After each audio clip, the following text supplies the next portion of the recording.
Flatout Games is once again teaming with the AEG to release a sequel to their very popular game Point Salad, Point City, which we'll be taking a look at right now. In Point City, you organize and calibrate a large deck of cards to the specifics of each player count. Set up a 4x4 grid of cards with the resource side face up. Set aside the appropriate amount of civic tokens. You then give each player a starting ingenuity resource at random, one of which indicates the start player for the game. On a player's turn, they draw 2 cards. These cards can be taken from the grid, or they can be taken directly from the top of the deck. If taken from the deck, the player must take both of their cards in that way, and they can only use the resource side of the card. If they're taken from the grid, both cards taken must be adjacent to each other. And if you can't take an adjacent card in the grid to the one that you want, you can't take it. And why might you not be able to take a card from the grid, you might be asking? Because each of these cards are double-sided, and then while the resources are freely available at any time, the other side are the building cards, and they require resources to construct. Each time a card is taken from the grid, it is replaced from the deck with the opposite side facing up. So if a resource is taken, it is replaced with a building, and if a building is taken, it is replaced with a resource. To construct a building, you have to be able to pay the construction cost. These can be the resources you've gathered from the grid, which you pay to the discard pile, or they can be the benefit of buildings constructed earlier. And each of these buildings will give you points, resources, or the opportunity to get a civics token. The civic tokens are point multipliers, or in some cases just straight up points. They can drastically improve your score at the end of the game. Once the grid can't be restocked, the game ends and the player with the most points wins. Now, if you're familiar at all with Point Salad, then a lot of the things you've just seen look real familiar. Few follow-up games match so mechanically and aesthetically as their predecessor as this game does to Point Salad, which begs the question, is it worth having made this game? Now, I haven't reviewed Point Salad, but I will keep my thoughts on it brief because it is important and correlates to this review. I think it's a fine game. It's a game that I'll play at any point anyone wants to on BGA. However, it's not a game that I would go out and seek and buy without some sort of substantial gimmick, which is why the version I do own is the EV version. In true Flatout fashion, Point Salad is clean, sharp, spiffy. It just lacks a certain amount of tension and decision points that I would want in a game of that weight. Which brings us directly into the review of Point City. Point City delivers a similar feel and a much richer experience. For starters, you're given more options right out the gate. I mean, the grid itself is larger than that in the previous game, so options are available to you. That's a pretty good place to start. That decision of having to take 2 cards is improved by giving you restrictions on which cards you can take and when you can take certain things. Your turns are no longer completely obvious of what the best option to do is. The cards that you choose to take and the cards that you choose to construct affect the course of play for the rest of the game, affect the types of cards that you legally can take for the rest of the game. And so you're instantly given deeper decision points despite some similarities. And the effects of your poor decisions early on become more and more evident as the game goes on.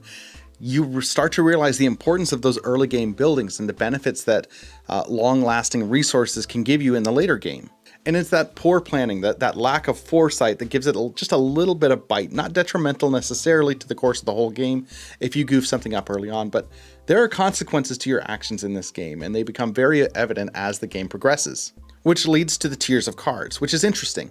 I am not particularly a fan of modular player setup, which Flatout Games has, and I would say, as far as I understand, most of their games have some sort of modular setup where you have to organize the components before you play the game. And in this case, it's more so than usual because there are multiple decks that you have to organize.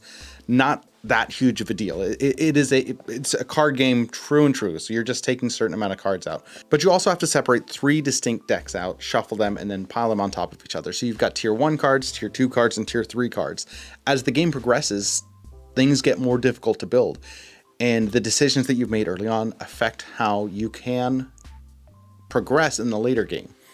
And it takes a few plays to understand just how bad your game can go if you're not focusing on generating the resources. It's a further testament to the design team because Flatout Games has designed this in such a way that if you set it up based on the player count, the game will always immediately end with the players having taken the appropriate amount of turns.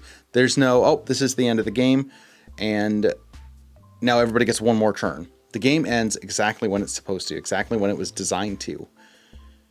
And it feels very tailored and custom because of that. And as a true engine building game, it doesn't allow players to rest on their laurels. You can't build a nice little tight engine at the beginning of the game and think that it's going to just generate enough points for you to do, honestly, anything by the end of the game. You have to continually feed that engine and improve it and advance it. And if you don't, you're going to be left in the dust. And there's no points for leftover pieces. You know, you're not generating an engine to, if you gobble up all of the resources, they're going to do absolutely nothing for you at the end. You have to tailor that engine. It's probably why I lost so much. They built a truly minimalistic engine building game, which, based on this series, I think is exactly what Flatout Games was going for. Point Salad was exactly what the title suggested, a game where you just try to generate as many points as possible. While that seems like something that you could consider all games doing, it really was a base system that's like, that's what it was. You were generating points. It was loosely a salad themed game, and so you knew what you were getting into. This is an engine building game in the same vein that it has little pizzazz and a lot of cool little mechanics, and is just a pure engine building game. It is bare bones, and I would say to a fault, except for the fact that Point Salad did so well and continues to do so well. And so why not make it better? Which is what they did. They created another bare bones engine building game, and they made it better than their previous one, so much so that I would highly recommend this one over Point Salad. Both games are enjoyable. Point Salad's a little bit simpler, and maybe too simple, and maybe that's the problem. It keeps that minimalist charm while upping its strategic chops, proving that Flatout Games really does have the Midas touch, at least right now, because everything that they're rolling out is fantastic and shows a clear, clean, crisp game design philosophy that only continues to improve. And I take issues at my own criticisms of this game. I freely admit that I love being distracted by flashy things and fun little themes. I mean, that's honestly why I love most of their other games. Verdant, Calico, Fit to Print, Cascadia. All these games are beautiful, and they've got lots of things to distract me, and they all are very cleverly designed. But Point Salad, and Point City specifically, does away with a lot of some of that flash and says, here's the game. Do the best that you can. And it really pits people against people in a way that is free of frills without being overly complicated. Thank you so much for watching. If you enjoyed this video, please like, subscribe, leave a comment. You can find me at Plumpy Thimble on most forms of social media, in particular Twitter, TikTok, Instagram, Facebook, and here on YouTube.